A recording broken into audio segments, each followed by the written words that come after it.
कहां तक बचाएंगे शिव शंभू भी एक मूर्ख इंसान को। जब किसी ने अपने हाथों से ही अपनी आंखों पे पट्टी बांध ली हो तो उसे रास्ता कौन दिखा सकता है? कोई नहीं। नमस्कार दोस्तों, स्वागत है आपका आपके अपने चैनल हंग्री स्पिरिट्स में। हंग्री स्पिरिट्स देख रहे सारे दर्शकों का मैं अंजू शर्मा दिल से स्वागत करती हूँ। धनाजी सरदार ने कच्चा चिट्टा खोल दिया खंडेराव के सामने जब खंडेराव को वो मार रहे थे। खंडेराव ने एक एक बात सुनी, सवाल भी किए धनाजी सरदार को, जिससे एक बात स्पष्ट होती थी कि एक राजा जो आने वाले समय में राज करने वाला है वो इस षड्यंत्र को भांपने में कुछ भी टाइम नहीं लगाएगा। मगर जो हम आज की कड़ी देखते हैं उसमें बिल्कुल उल्टा ही दिखता है। तो चर्चा करते हैं दोस्तों। अफसोस है ये देख के, मगर चर्चा करना तो बनता है। पहले वही निवेदन, जिन्होंने अभी तक चैनल को सब्सक्राइब नहीं किया है कर लीजिए। साथ में दोस्तों बेल आइकन दबाइएगा ताकि आपको हमारे वीडियोस के नोटिफिकेशन मिलते रहें। तो वहां पे जब प्रजा के लोग बैठे थे, जब गणेश पंडित जी बैठे थे, देवी अहिल्या बैठी थी, वहां पे खंडेराव और देवी अहिल्या दोनों ने कहा कि शिव शंभू का आशीर्वाद आपने हमें दिया था, इसीलिए हमारा बचाव हो गया और बाकी लोगों का भी। तो शिव शंभू ने अपना धर्म निभाया। भगवान कभी पीछे नहीं हटते हैं। मगर यहाँ पे जो मूर्खता खंडेराव फिर से कर गए, और वो मूर्खता किस तरह से की कि खंडेराव खुद ही ऐसा दिख रहा है कि उन्होंने कुछ सुना ही नहीं धनाजी सरदार की बातों को। ये वही खंडेराव हैं दोस्तों, अगर आपको याद हो, जो शुरू से ये सीरियल देख रहे हैं कि जब धनाजी सरदार भागे थे जेल तोड़ के, वहां से निकल गए थे गुन्नू जी की मदद से, तब खंडेराव ने गुन्नू जी सरदार के ऊपर ही शक की सुई अटकाई थी कि आपने भगाया है। तब बात बिगड़ी थी, मगर खंडेराव ने अपना स्टैंड नहीं छोड़ा था। फिर धीरे धीरे स्थितियां बदली और ये हाल हो गया कि खंडेराव गुन्नू जी के बिना जी ही नहीं सकते।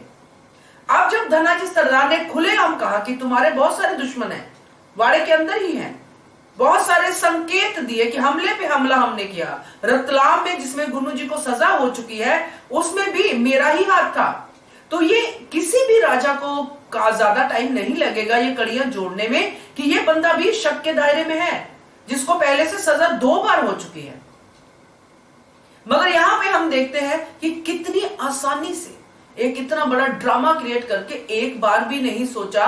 देवी अहिल्या को मैं भी यहाँ पे नहीं लेके आऊंगी, क्योंकि देवी अहिल्या ने बाद में जो कहा उसमें उनका सब कुछ ठीक हो गया। उस समय जो बनता था उन्होंने किया। मगर खंडेराव, गुन्नू जी सरदार बैठे हैं, अपना गम गलत कर रहे हैं, और वहां से सैनिक आता है और कहता है कि छोटे सूबेदार जी और छोटी रानी आपको मिलना चाहते हैं। उससे पहले गुन्नू जी सरदार ने कोई कोशिश नहीं की आत्महत्या करने की, कुछ नहीं किया। उनको वो बुलाते हैं कमरे में, अपने कक्ष में, और फिर खुद ही मरने के लिए चले जाते हैं। ये किसी भी आम व्यक्ति को समझने में देर नहीं लगेगी कि ये ड्रामा था, या तो इस सीन को किसी और तरीके से लिखा जाता, मगर ये सिंपल सीधा सीन था कि उनको कमरे में बुलाना, और एक राज बुद्धि रखने वाले लोग हैं वो, उसके बाद छलांग लगाने की कोशिश करना और इस तरह से जाना कि वो लोग रोके। तो यहां पे जो भी देखा, चलिए ये बात हम सोचते हैं चलो ड्रामा बनाया, कोई भी प्रॉब्लम हो सकती है, मगर उसके बाद खंडेराव ने बिल्कुल नहीं सोचा कि मैं क्या करने जा रहा हूं। जिसका पिता तुम्हारी अभी जान लेने वाला था, क्या उसका बेटा उससे अनभिज्ञ होगा?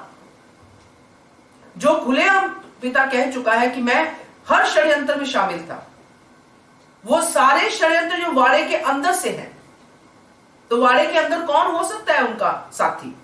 एक बार भी नहीं सोचा। तो ये वही बात है दोस्तों जो मैंने कही कि जिसने अपने हाथों से अपनी आंखों पे पट्टी बांधी हो, उसकी मदद भगवान भी नहीं करते हैं। भगवान उन्हीं की मदद करते हैं जो अपनी मदद खुद करना चाहते हैं। अभी तक खंडेराव जितनी बार भी बचे हैं, उनका भोलापन ले लो, उनका भक्ति ले लो, देवी अहिल्या की शक्ति ले लो, बचे हैं, मगर अब नहीं बचेंगे। कई इंसिडेंट हम देख चुके हैं जिसमें गुन्नू जी बहुत ही आराम से खंडेराव को बेवकूफ बना चुके हैं। हमने देखा, हमने सब कुछ देखा, मगर ये जो पर्टिकुलर इंसिडेंट हुआ है दोस्तों, ये अनदेखा नहीं हो सकता है।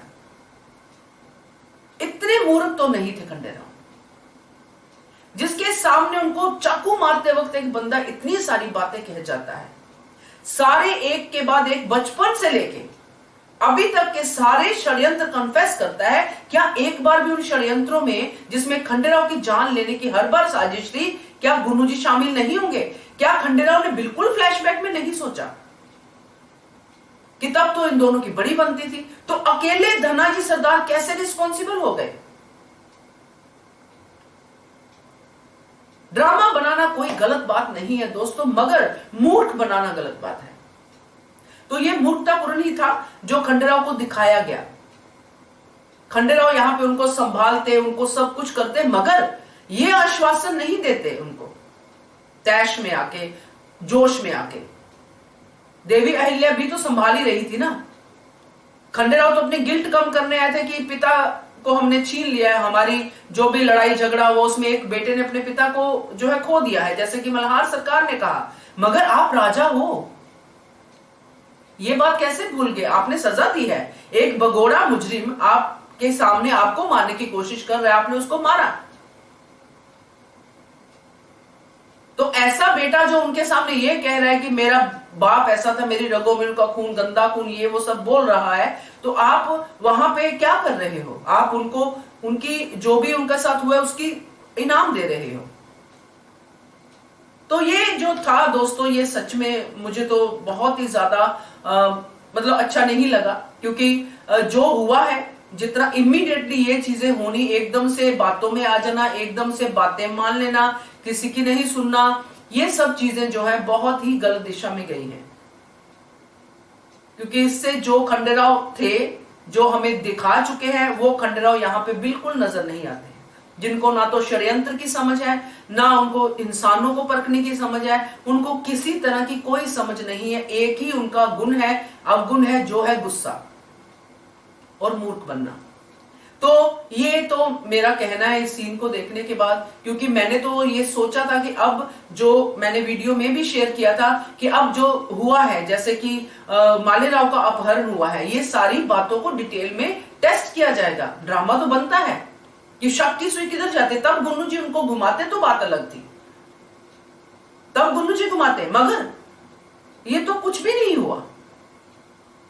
इतने इतने बड़े कांड हुए, इतने इतने बड़े इशारे हुए उन कांड की तरफ। रतलाम का कांड सबसे बड़ा था, जिसके लिए गुन्नू जी ऑलरेडी सजा याफ्ता है, मगर कुछ नहीं हुआ। उनकी सजा भी माफ हो गई, इनाम भी मिल गया। वाह जी वाह, क्या बात है। तो ये मेरी फीडबैक है दोस्तों, क्योंकि जो मैंने देखा वो मैंने आपसे शेयर किया है। आपका भी कुछ ऐसा ही होगा, क्योंकि जितने कमेंट्स मैं आपके पढ़ती हूं, आप लोग भी कुछ ऐसा ही सोचते होंगे। जरूर कमेंट करके बताइएगा। देखते रहिए channel Hungry Spirits. Thank you so much. Subscribe to our channel by clicking the subscribe button. Click the bell button and enjoy the latest uploads from our channel.